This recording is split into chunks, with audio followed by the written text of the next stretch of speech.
Oke, selamat pagi semua ya teman-teman. Saya ingin sharing-sharing ya, kita sharing dan tentunya di sini kita belajar bersama. Bukan berarti saya lebih ahli ataupun yang lebih jagoan dalam dunia trading ya.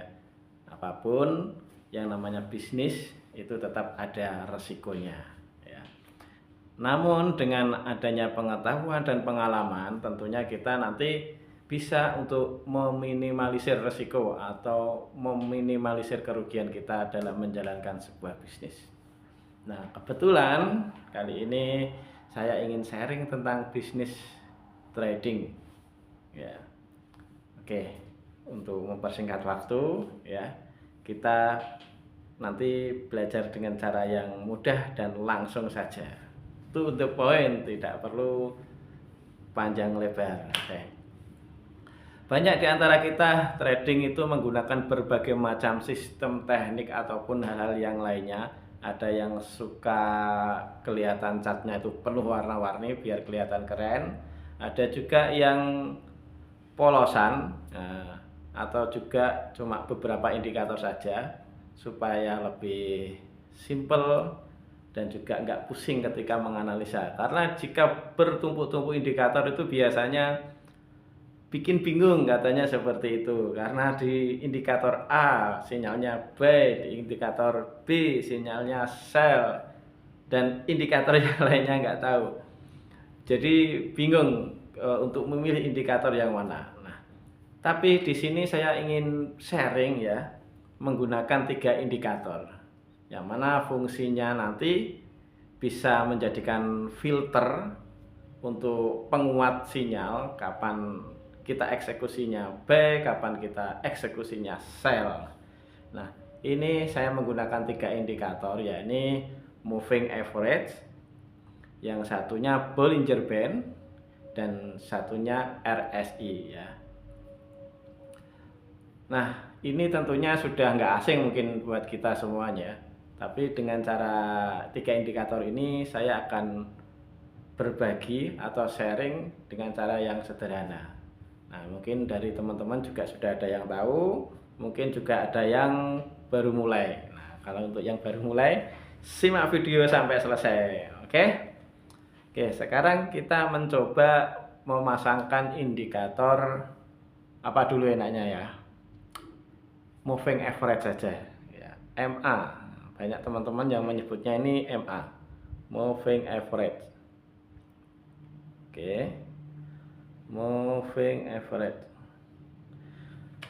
Moving average ini saya cuma sedikit merubah periodnya ya, ini 50. Ini sering sekali teman-teman menggunakan seperti ini karena trennya tidak terlalu cepat katanya. Nah, jadi ini saya juga cocok. Nah, seperti ini. Nah, sedikit clue ya, atau sedikit apa ya? Ya, sedikit gambaran. Apabila candle atau pergerakan harga bergerak di atas atau di bawah itu mempunyai arti yang berbeda. Contohnya kita ambil dari story-nya ya, ini candle yang ada di atas moving average, tentunya dia bergerak buy. Coba menggunakan ini. Nah, ini ya. Break moving average maka market bergerak naik. Nah, ini teorinya.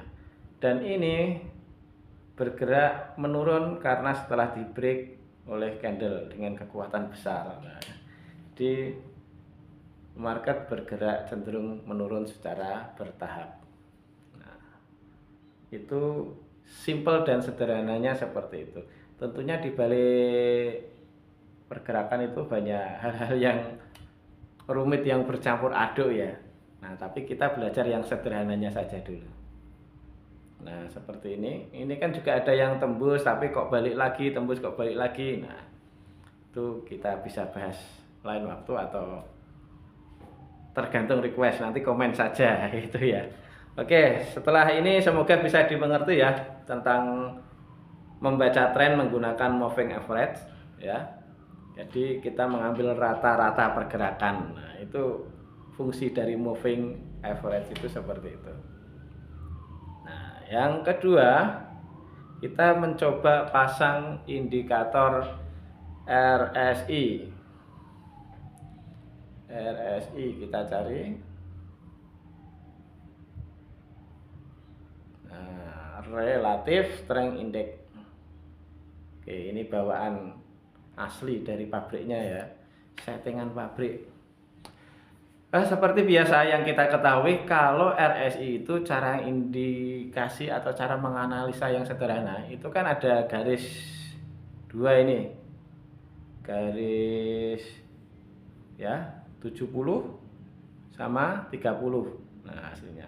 Jadi jika grafik ini yang warna biru ini sudah mencapai 30 sini, nah itu ada dua arti.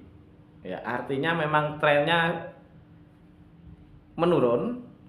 Ada juga di situ ada momentum akan koreksi naik. Nah, paham ya? Kalau sudah di garis 30 ini, nah ini garis support ya, supportnya.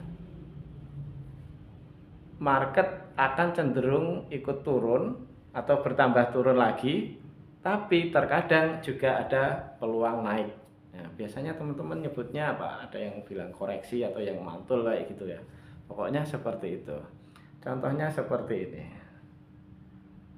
Nah, ini. Nah, ini sudah di garis 30. Ini contohnya. Nah, dia akan bergerak mantul lagi ke atas. Oke.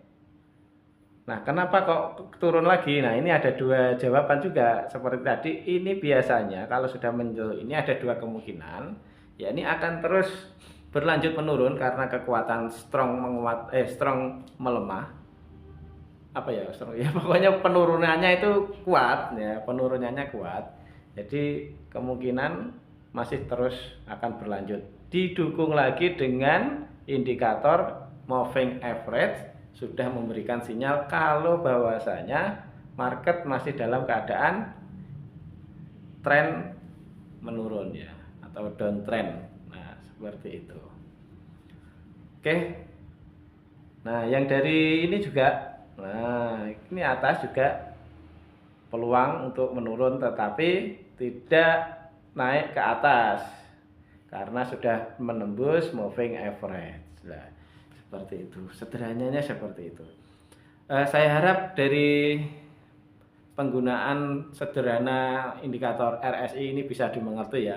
Kalau belum bisa dipahami, bisa langsung komen, tanya-tanya. Nah, seperti itu, nanti kita bahas kelanjutannya lagi.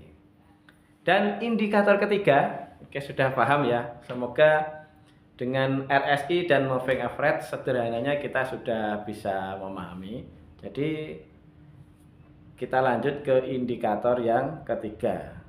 Seperti yang saya sampaikan tadi, menggunakan indikator Bollinger Band. Teman-teman menyebutnya Bollinger Band atau Bollinger Band ya. Nah, ini saya gunakan setelan pabrik asli sananya. Oke. Nah, seperti ini ya. Seperti yang saya sampaikan tadi, bahwasanya ada dua kemungkinan kan untuk indikator RSI ini ya. Jika menyentuh area bawah ini di levelnya 30, kemungkinan akan menurun. Dan apalagi didukung dengan indikator moving average ini ya. Jadi market masih berada di bawah, jadi kemungkinan menurun. Tetapi kita sekarang tambah lagi indikator Bollinger Band. Nah, Bollinger Band ini fungsinya kalau saya gunakan yaitu apabila suatu candle sudah menyentuh di tiga garis itu ya, support, pivot, resisten ya, menyentuh garis yang paling bawah seperti ini. Nah, ini sebenarnya sudah hampir sama kalau menurut saya dengan RSI ya. Jadi kalau sudah berhasil break apalagi seperti ini, jadi kekuatan untuk menurunnya itu lebih kuat. Nah, seperti itu. Meskipun berada di support, kebanyakan kita akan menilai oh nanti akan balik ke atas. Belum tentu juga. Nah, ini cuma sebagai alat filter. Bagi saya gunakan untuk alat filter. Langsung ke kasusnya ya. Sekarang kita lihat dari moving average ya, kita lihat bahwasanya market bergerak di bawah moving average. Nah, yang ini ya yang kita bahas hari kemarin. Sedangkan di RSI juga sudah menunjukkan area di support seperti ini. Nah, lalu ada juga muncul candle-candle yang sudah berada berjejer-jejer di sini. Wah, sangat kuat sekali. Nah, ini kemungkinan akan bergerak naik lagi. Nah, tetapi pergerakan naiknya tidak bisa besar-besar kecuali kalau sudah menembus moving average. Nah, itu bisa menjadi balik arah tren. Tetapi ini tidak. Sehingga market mengalami penurunan lagi. Jadi fokusnya kita kalau market sudah berada di bawah indikator moving average, kita hanya fokus entry sell. Fokusnya mencari sinyal sell seperti itu. Kemungkinan bisa dimengerti ya. Jadi cara entry-nya seperti apa? Nah, itu bisa kita mengerti lah. Nah, kalau mungkin bagi yang belum mengerti bisa komen dan kita sharing-sharing lagi. Nah, itu posisi kita untuk membaca marketnya ya yang tadi. Terus kapan kita melakukan entry buy sell-nya? Nah, sekarang kita melakukan kapan entry buy atau sell-nya. Kita melakukan entry buy atau sell. Nah, saya cenderung kembali ke RSI sama Bollinger Band. Nah, itu tempat acuan saya untuk melakukan eksekusi entry atau transaksi. Contohnya ini. Jika candle atau pergerakan market seperti ini ya. Nah, ini RSI sudah menyentuh level 30 dan ini juga sudah berhasil di area bawahnya Bollinger Band di support. Nah, kemungkinan besar memang akan naik dan saya akan ambil sell ketika candle ini menyentuh garis tengahnya atau pivotnya dari Bollinger Band. Nah, seperti itu. Seperti ini juga telah terjadi. Nah, kita fokusnya sell ya. Ini sudah satu suara atau satu gambar ya, satu sinyal dan naik lagi sampai ke pivotnya dan di sini saya lakukan re-entry lagi seperti itu. Oke. Itu contoh sederhananya. Nah, atau mungkin juga apalagi kalau satu suara biasanya ada RSI sell, Bollinger Band sell, terus menyentuh area moving average ya. Coba kita cari ada nggak yang terdekat di sini.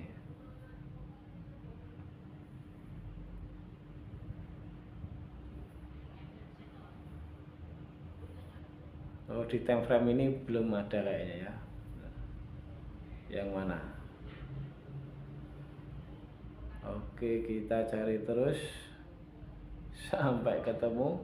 Memang jarang sekali terjadi hal seperti itu karena itu merupakan sinyal yang akurasinya cukup bagus sekali itu. Dan itu memang saya juga jarang menemui. Jadi menggunakan teknik entry-nya ketika sudah menyentuh pivot dari Bollinger Band itu peluang untuk entry. Biasanya di time frame kecil itu ada itu. M berapa? M15 biasanya sering muncul.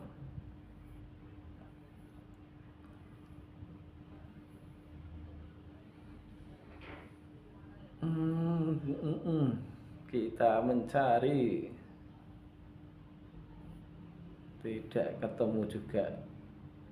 Oke lah, kita lanjut. Tadi entry apa ya, sell ya. Nah, kasusnya seperti ini kan. Ini kemungkinan nanti akan berbalik naik. Nah, ini sudah menyentuh di level 30-nya. Ini juga sudah berada di supportnya area Bollinger Band. Nah, jika nanti naik sampai menyentuh pivotnya, kita entry sell seperti itu. Lalu kapan buy? Buy-nya juga kebalikannya tentunya ya. Perlu kita cari contoh juga supaya lebih enak. Nah, ini sedang tren penurunan.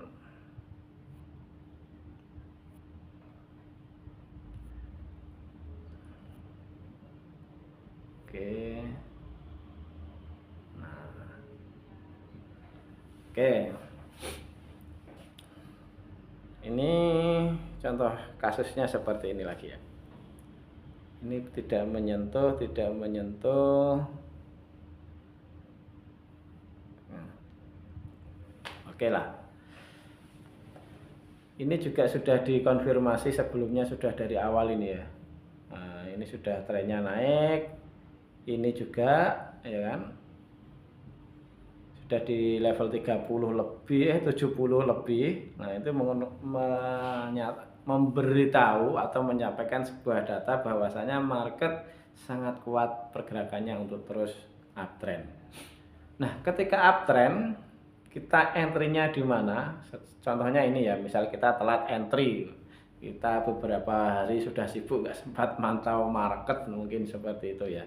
Nah, tapi kita sudah tahu di sini marketnya memang strong, bullish, nah, kuat. Nah, ini.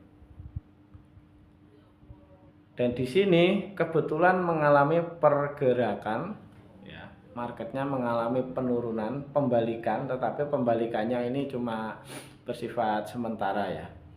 Nah, di sini kita bisa melakukan entry buy seperti itu. Dan di sini umum apa ya, peluangnya lebih sering terjadi. Oke, atau di moving average ketika menyentuh, nah ini juga bisa kita melakukan entry buy-nya. Atau mungkin teman-teman bisa melakukan marti. Nah, jika modalnya besar cukup oke lah melakukan marti. Nah, tapi kalau dengan manajemen stop loss, nah itu juga bisa tentunya ya.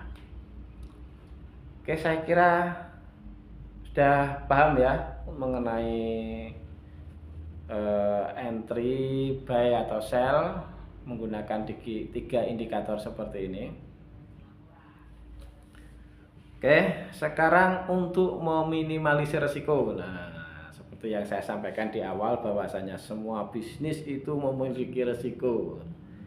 Apalagi bisnis trading seperti ini, risiko itunya ya cukup apa ya, cukup luar biasa. Tapi kalau bisa meminimalisir, tapi kita bisa mendapatkan profitnya juga luar biasa. Seperti itu. Untuk meminimalisir risiko, biasanya kita menggunakan perbandingan. Contohnya kita entry buy dengan target 500 pip atau 1000 pip.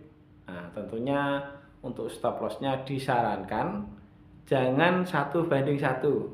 Nah, disarankan 1:2 atau 1:3. Wah, itu luar biasa. Tapi kalau saya yang biasanya sih 1:2. 1:3 juga sering. Ya. Misalnya ketika kita di sini tadi, mana tadi? Nah, ketika di sini kita keburu sudah ambil apa namanya? Buy. Nah, kita ambil buy ya dengan target 1000 misalnya sampai sini. Nah, ternyata kita di sini 1000 otomatis stop lossnya sekitar 500 pip ya. Ya, kayaknya belum sampai ini 500 pip. Kalaupun sampai nanti kita nunggu peluang lagi. Nah, peluang laginya ada. Nah, tapi menunggu hari besoknya. Ya, ini setelah naik menyentuh Bollinger Band, ya kan turun lagi di area pivotnya lagi. Nah, di situ kita entry buy lagi. Nah, lumayan market naik. Jadi kerugian masa lalu bisa ditutupi profit atau keuntungan masa mendatang. Jadi kita trading itu enjoy saja. Kalau kita sudah membuat perhitungan resikonya sekian dan targetnya sekian, nah insya Allah trading kita itu akan menjadi lebih aman, ya, lebih santai dan enjoy. Karena trading itu kalau kita buru-buru atau ingin cepat profit banyak, nah itu justru menjadi bumerang buat kita sendiri. Nah, apapun itu kita harus tetap sabar, harus memanage keuangan atau mengelola trading kita dengan baik supaya bisa profit konsisten. Baik, semoga sharing hari ini bisa bermanfaat, ya, bisa dipahami dan bisa diaplikasikan tentunya, sehingga kita bisa mendapatkan profit secara konsisten, bukan balapan seperti motor GP ya, cepat-cepatan kaya atau cepat-cepatan besar profitnya, bukan seperti itu. Oke, semoga bisa dipahami ya, dan semoga juga bermanfaat tentang materi yang saya sharing di sini. Kapan kita harus stop loss, kapan kita menentukan stop lossnya, 1 banding berapa, ya, itu sesuai pilihan kita. Nah, tapi sebaiknya sih supaya lebih enjoy, misal kita stop loss 1 banding 3. Misalnya hari ini kita rugi 100. Nah, di besoknya hari kita dapatkan sinyal hari, kita bisa profit 300. Nah, jadi 300 itu menutupi kerugian yang 100, kita masih untung 200. Nah, seperti itu ya. Semoga bisa dipahami. Terima kasih sudah nonton video sampai selesai. Semoga bermanfaat. Terima kasih, sampai ketemu lagi. Jangan lupa komen-komen supaya kita bisa sharing terus.